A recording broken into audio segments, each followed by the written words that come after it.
Mesdames, Messieurs, bonjour et merci de nous rejoindre pour ce point de l'actualité. Recrutement de 662 aspirants pour le compte de l'année 2021 au profit des lycées agricoles du Bénin. C'est l'une des décisions du Conseil des ministres de ce mercredi. On fait le point dans cette édition. Le Bénin fait des prouesses sur les marchés des titres sous-régionaux et internationaux, une avancée qui facilite l'obtention des financements. Plus de détails avec des économistes dans cette édition. Et puis Londres et Bruxelles s'entendent sur une trêve de 3 mois, un accord conclu hier avec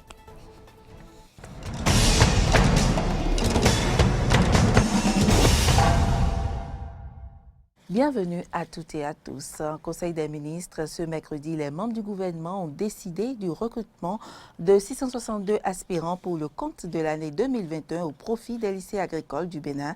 D'autres mesures normatives ont meublé le Conseil des ministres, dont je vous invite à suivre un extrait du compte rendu fait par le porte-parole du gouvernement, Wilfried Léandre Humbedi. Au chapitre des mesures normatives, la création de l'Agence de développement de l'enseignement technique.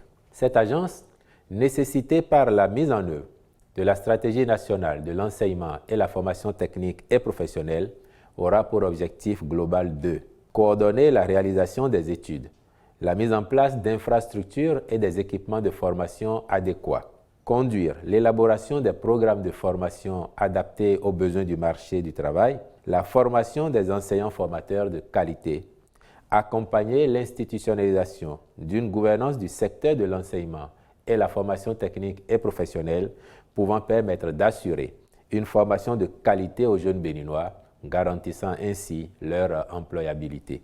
Au titre des autres mesures normatives, le Conseil a adopté les décrets portant attribution, organisation et fonctionnement du ministère du Développement et de la coordination de l'action gouvernementale, modification des statuts de la Société nationale de mécanisation agricole, puis nomination des membres de son conseil d'administration ainsi que des commissaires aux comptes près la dite société.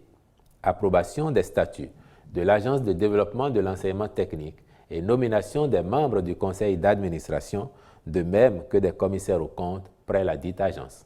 Nomination des membres du conseil d'administration de la Société des infrastructures routières du Bénin, la CIRB SA.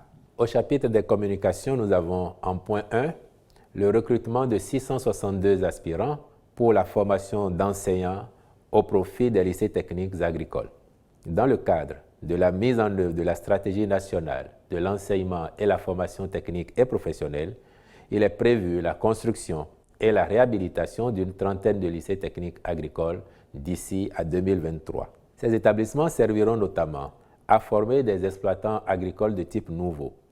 Pour leur fonctionnement optimal, il s'avère nécessaire de mettre à disposition sur la période 2152 enseignants complémentaires, toutes spécialités confondues. Aussi, le Conseil a-t-il autorisé, pour le compte de l'année 2021, le recrutement de 662 aspirants, dont 517 de niveau licence professionnelle en sciences agronomiques et 145 de niveau du diplôme d'études agricoles tropicales, qui seront mis en formation pendant 2 ans pour les uns et 3 ans pour les autres. Ceux d'entre eux qui auront réussi à l'examen final seront déployés comme élèves professeurs adjoints ou élèves professeurs certifiés selon le cas.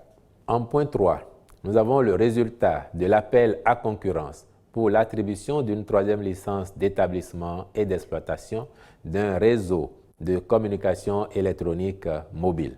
Il ressort du rapport soumis au Conseil qu'à l'issue de la procédure conduite par l'Autorité de régulation des communications électroniques et de la Poste, la Société béninoise d'infrastructures numériques, SBIN SA, remplit tous les critères pour être attributaire de la 3e licence mise en jeu. Aussi, la commission d'évaluation a-t-elle déclaré l'offre de la société conforme aux exigences du règlement d'appel à concurrence. Prenant acte du dit rapport, le Conseil a instruit le ministre du Numérique et de la Digitalisation à l'effet de prendre toutes dispositions nécessaires à l'octroi de la licence. Depuis l'avènement du gouvernement de la rupture, le Bénin fait des prouesses sur les marchés des titres sous-régionaux et internationaux. Dès lors, le pays arrive à avoir des financements quand il exprime le besoin. Qu'est-ce qui explique de telles avancées? Suivez les explications de Kazmi Péjor, journaliste spécialiste des questions économiques, et Stéphane Torra, économiste. À l'orée donc de l'année 2021, le Bénin est le premier pays à aller donc faire un emprunt sur une maturité de 11 ans et de 30 ans. C'est une innovation. Le Nigeria a emboîté le pas au Bénin.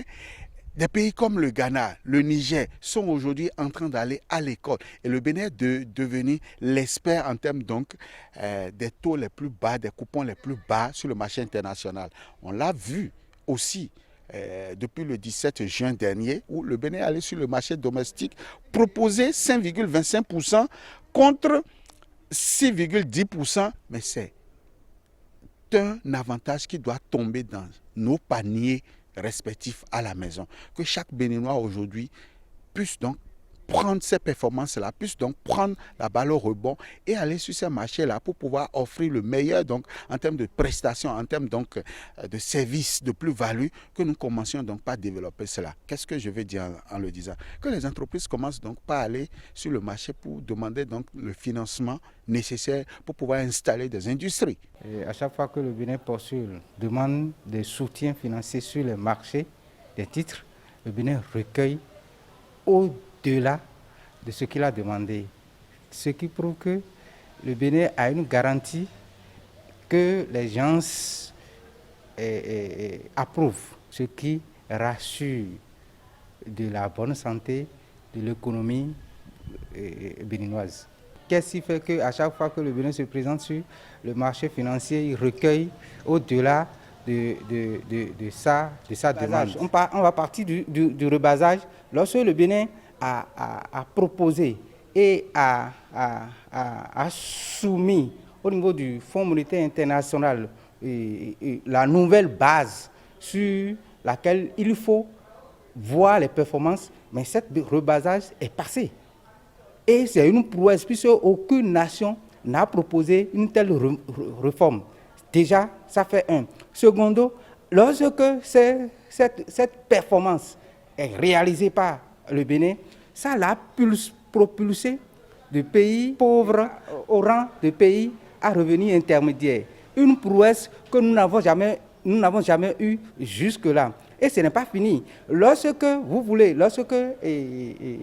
le programme Bénin Révélé est conduit de main de maître par le président et son gouvernement, le président essaie d'associer à chaque fois les institutions qui connaissent, qui sont expertes dans les domaines, surtout au niveau financier. Donc, on se rapproche du Fonds monétaire international, on se rapproche de la Banque mondiale, on sollicite les experts de la Banque africaine de développement pour pouvoir conduire à bon bout ces réformes-là. Et le résultat est là et tout le monde apprécie le résultat 3 ans plus tard, parce que ça a un peu tardé, mais 3 années plus tard, tout ce que nous avons englouti dans ces réformes, on a commencé par les récolter. La plus grande prouesse, c'est l'eurobond, la seconde demande de l'eurobond qui a été un record sur le plan africain, parce qu'aucun pays africain n'a été dans ce eurobond-là. Mais le Bénin a réalisé l'eurobond pour pouvoir continuer de financer ces infrastructures, continuer de financer la construction des routes. Donc, la prouesse du Bénin, c'est d'abord les réformes mises en place et conduites de main de chef par le président et l'ensemble de son gouvernement. Les projets de construction de 20 000 logements sociaux et économiques au Bénin, 10 849 logements sociaux sont actuellement en cours de construction à Ouedo, dans la commune d'Abomey-Calavi. Découvrons à travers ce reportage l'état d'avancement des travaux en cours de réalisation par la société immobilière et d'aménagement urbain SIMO. Situé dans la commune d'Abomey-Calavi, Wedo accueille le programme de construction de logements sociaux et économiques au Bénin. Quel est l'état d'avancement des travaux? Yves Zounon, ingénieur projet CIMO, nous en parle. Ici à Wedo, nous avons la construction de 10 849 logements sociaux et qui sont essentiellement constitués des bâtiments de type F4, c'est-à-dire un salon, 3 chambres, équipés de douche, de cuisine et autres. Nous avons déjà eu à réaliser tout ce qui est travaux de viabilisation, c'est-à-dire les travaux d'amener d'électricité, d'eau, de fibres optiques. Aujourd'hui, nous sommes à un taux d'exécution des travaux de 17% et nous comptons finir la réalisation des travaux pour la première phase d'ici février 2022. Essentiellement, nous avons les travaux de gros œuvres, des logements qui sont en cours. Les logements témoins ont été ciblés et sont en cours de finition. Hicham Bachiri, chef chantier Wedo, nous parle ici des méthodes retenues pour construire les premières tranches de ce projet. C'est des méthodes de béton armé, murs et voiles, avec une méthode de coffrage tunnel qui consiste à réaliser les voiles et les dalles, l'ensemble des murs et les dalles, l'ensemble en 6 journées. Dans la même journée, on essaye de réaliser l'ensemble de l'appartement. La même chose aussi pour les logements individuels, c'est que l'ensemble des murs de logement sont réalisés dans une seule opération, bétonnage, ferraillage et incorporation de toutes les lots secondaires à l'intérieur dans la même journée. Et c'est une méthode qui nous permet de réaliser le nombre d'appartements qu'on veut, c'est-à-dire là où aujourd'hui on est à 9 et on peut monter à 13, 14, à 19. Tout dépend du planning et des lots. Parce que là aujourd'hui on est sur les 3035 logements, sur les 10 800 qui sont attribués. Les autres ne sont pas encore attribués.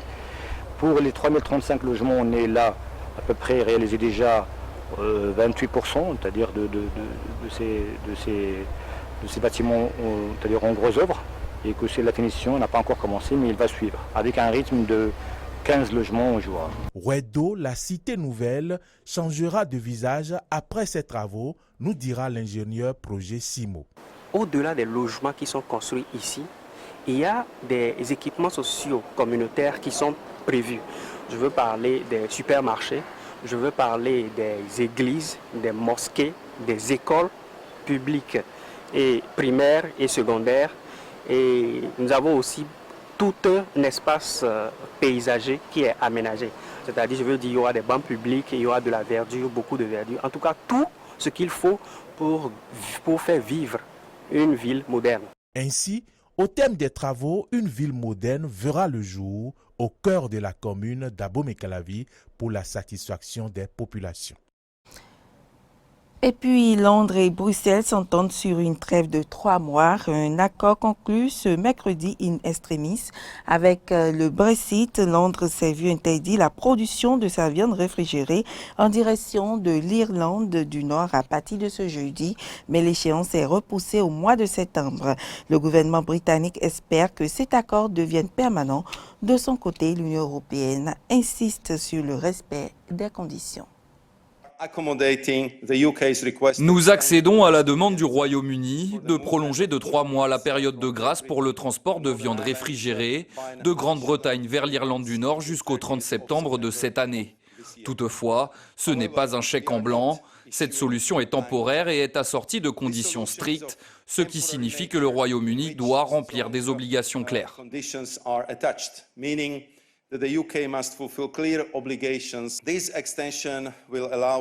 Cette prolongation permettra aux entités concernées, notamment les supermarchés d'Irlande du Nord, de continuer à adapter les chaînes d'approvisionnement à la situation post-Brexit, ce qui n'est pas encore le cas. Ce sera tout pour cette édition. Merci pour l'attention. À demain.